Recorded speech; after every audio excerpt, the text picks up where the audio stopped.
Okay, so slope of a line is what we're going to talk about in this video. And in general terms, slope of a line refers to the steepness of a line. It's the measure of the angle of the line. And it's made by the ratio or comparison of the distance up and down and the distance left and right between any 2 points on the line. So basically, it's how far up the line goes for every space you move to the right.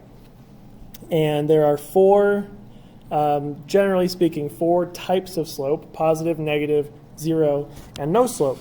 And so really quickly, positive slope, if your line has a positive slope, it will go up to the right, like this, up to the right. If it has a negative slope, it will go down to the right, like this. Zero slope refers to a horizontal line, absolutely flat line, and no slope or undefined slope will be a vertical line like this. Okay. Now you may have heard before the phrase rise over run, and that's sort of a generalization of this formula. Either way, it's the difference in y values over the difference in x values. So it's the distance up and down over the distance left and right between 2 points on a line. So let's practice actually finding the slope from first a graph. And so if you look at the graphs here, remember it's rise over run, meaning the distance up and down over the distance left and right. So, I would always go left to right when you're looking for slope. So now for these examples, 2 points are marked on each graph, but you can just pick any 2 points really. So from these 2 points, left to right, we have to go up 2 and over 1 to get to the next point. So our slope, and we use m as the letter for slope, the slope is 2 over 1, which reduces to just 2, or simplifies to 2. So the slope of this line is 2. It means for every 2 spaces we move up, we have to move 1 space over to get back to the line. Okay, so the next one. Between these 2 points, we have to go from left to right. We have to go down 2. That's a negative distance in y, and then over 3 for x. So our slope here is negative 2 over 3, or just negative 2/3. Okay, so this is why I always say go left to right, because then the negative or positive number is going to be your up and down number. And if you always do it the same way, you're never going to make any mistakes. Now a horizontal line like this, you can see right from above, gives us zero slope. So we know the slope is 0. It doesn't really matter how far apart those points are. The slope is always going to be 0. And for this one as well, the slope here, undefined, vertical line, undefined, or you can write no slope, or you can write the word undefined like this. Okay? So no slope, undefined, vertical lines have no slope. And we'll go over why it's no slope in the next section.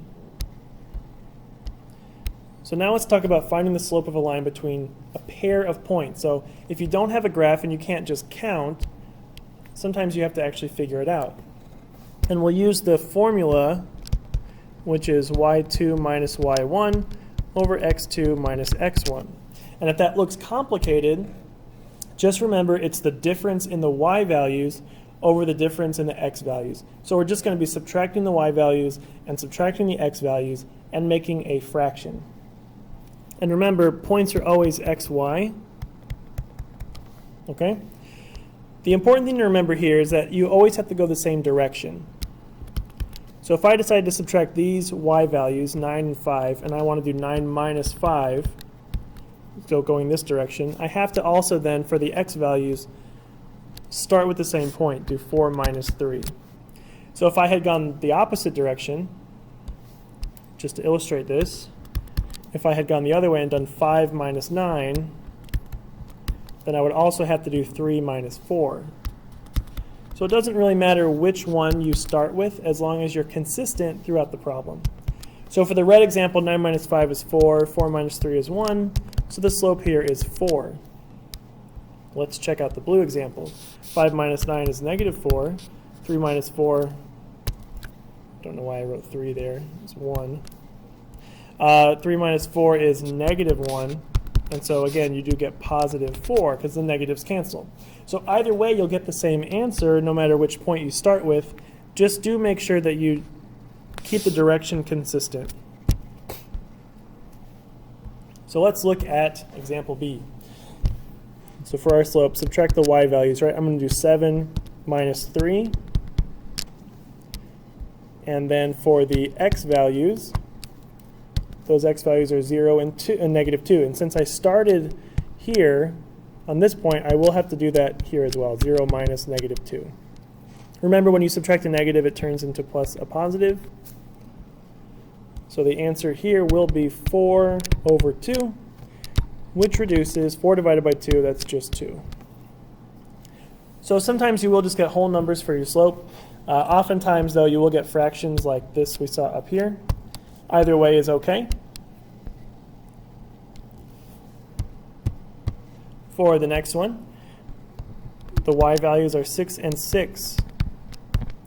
And then so let's do negative 3 minus 2. I went this way this time.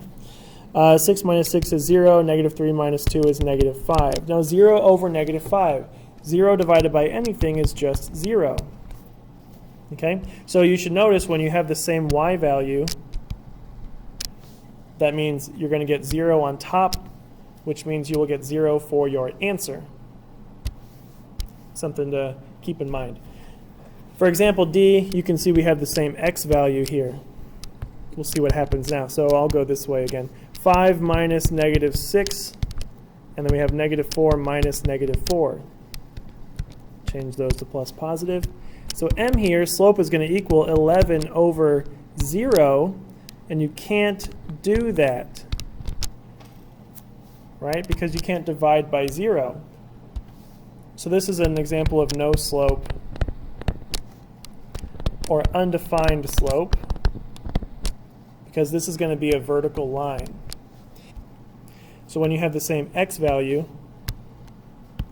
you will end up with undefined slope. So there you have it. Very quick notes on slope. Remember, it's the distance up and down over the distance left and right.